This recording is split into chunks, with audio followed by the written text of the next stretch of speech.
la Suprema Corte de Justicia pues va a fallar contra ellos. Claro.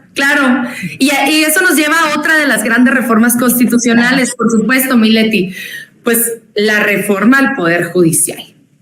Esta reforma al Poder Judicial que plantea efectivamente lo que se ha reiterado una y otra vez, que el pueblo de México pueda elegir a sus ministros y ministras, a sus magistradas y magistrados, y a sus jueces y a sus juezas, ¿no?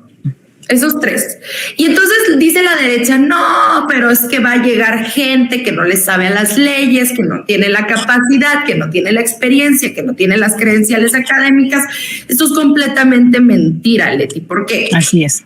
Porque hay un primer corte, son filtros, los que siempre se dan en los procesos de selección de candidaturas, de elección popular. Nos piden mayoría de edad, nos piden determinadas cosas que siempre requisitos, y sobre todo cuando es un cargo técnico como lo son estos tres cargos, ministros, magistrados y jueces, pues hay filtros.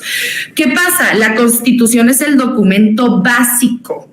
Y en la Constitución no podemos establecer el mecanismo de selección de esas y esos candidatos. Sí, ya anticipó el presidente que tantos nombres, me parece que son 10, va a proponer el titular del Ejecutivo Federal, tantos nombres el legislativo, etcétera. Pero ¿cómo se eligen esos nombres? Pues con requisitos. Oye, que si tiene que ser licenciado en Derecho, por ejemplo, o licenciada en Derecho, que si no puede haber participado activamente en un partido político para no mermar la objetividad, la neutralidad y la imparcialidad con la que se tienen que conducir los operadores judiciales, etcétera, que si tiene que tener tantos años de trayectoria, que si ¿Por qué digo yo esto? Porque no es cierto que van a llegar improvisados. Una vez teniendo esas listas, con esos procesos de recorte de las propuestas, se integran las propuestas de candidaturas y ya el pueblo de México elige. ¿Por qué? En este momento los magistrados, ¿quiénes se los reparten?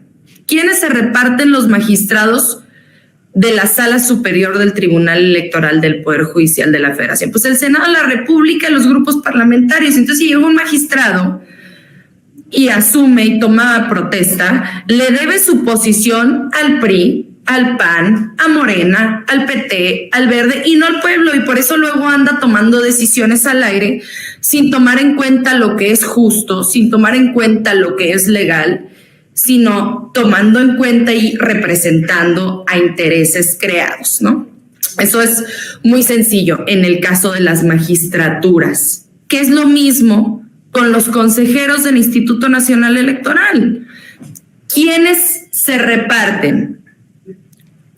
El Consejo General del Instituto Nacional Electoral, los grupos parlamentarios de la Cámara de Diputados, y entonces esos consejeros, reitero, en lugar de deberle el espacio al pueblo, a la gente, a la democracia, le deben el espacio a un grupo parlamentario, es decir, a un partido político. Y es por eso que esta reforma es tan pertinente, porque además, sí, la Suprema Corte de Justicia de la Nación está echando para abajo todos los proyectos de la Cuarta Transformación, sin importarle que sean en beneficio de la gente, pero también los jueces están liberando feminicidas, pero también los jueces están alimentando un sistema de impunidad y de protección a los delincuentes, y por eso en México más del 95%,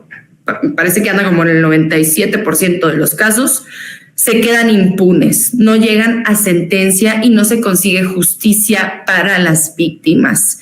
Eso en el caso de lo penal, pero en el caso de lo civil, cuando hay un juez civil, ¿qué hace? En lugar de privilegiar a la señora, al señor que tiene años cuidando su casita, procurándola, mejorándola, renovándola, en lugar de cuidar y proteger a esa persona, protege los intereses de las grandes inmobiliarias y entonces saca a la señora o al señor de la vecindad, etcétera. Es evidente que existe una necesidad de reformar el poder judicial, pero también existe otra necesidad que también está contemplada en las reformas constitucionales de nuestro presidente, que tiene que ver con el sistema de pensiones, con el sistema de jubilaciones, que lamentablemente se empezó a degradar a partir de la llegada de Ernesto Zedillo. Fue precisamente en 1997 cuando existe una reforma al sistema de pensiones y entonces la gente se empieza a quedar con menos de su salario, con mucho menos de su salario cuando se jubilaba. Entonces alcanzaba, si bien le iba, un 30% de su salario. Pongamos un ejemplo. Si en ese momento en su trabajo ganaba 100 pesos, cuando se jubilaba empezaba a ganar 25 o 30 pesos.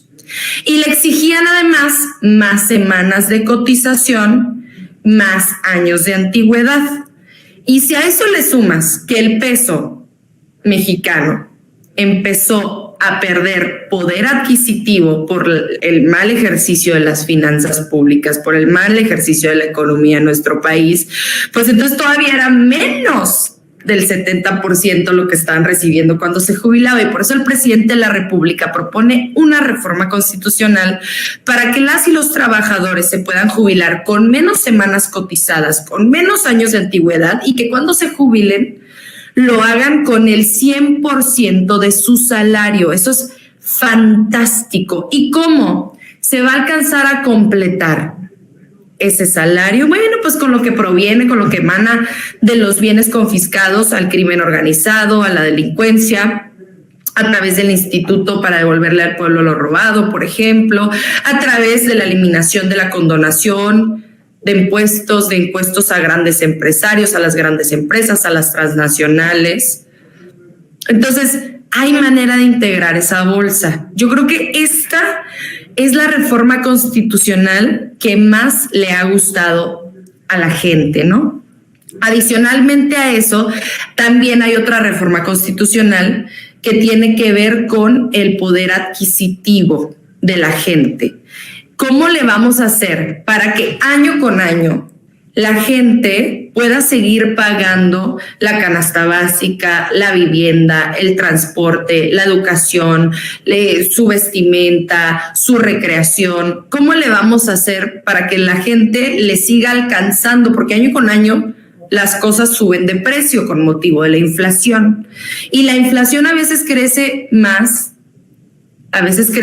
con motivos externos. La guerra Rusia-Ucrania, el genocidio que está sucediendo con el pueblo palestino, por ejemplo, la pandemia, etcétera. ¿Por qué digo esto? Porque hay veces en que no depende de la voluntad del gobierno en turno.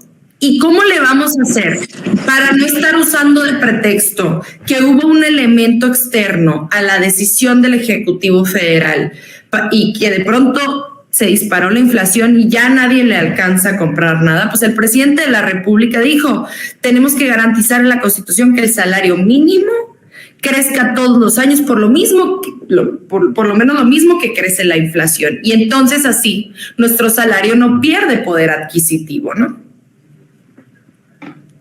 Oye, Andrea, mira, yo creo que son súper complejas y muchas de cada una de ellas hay que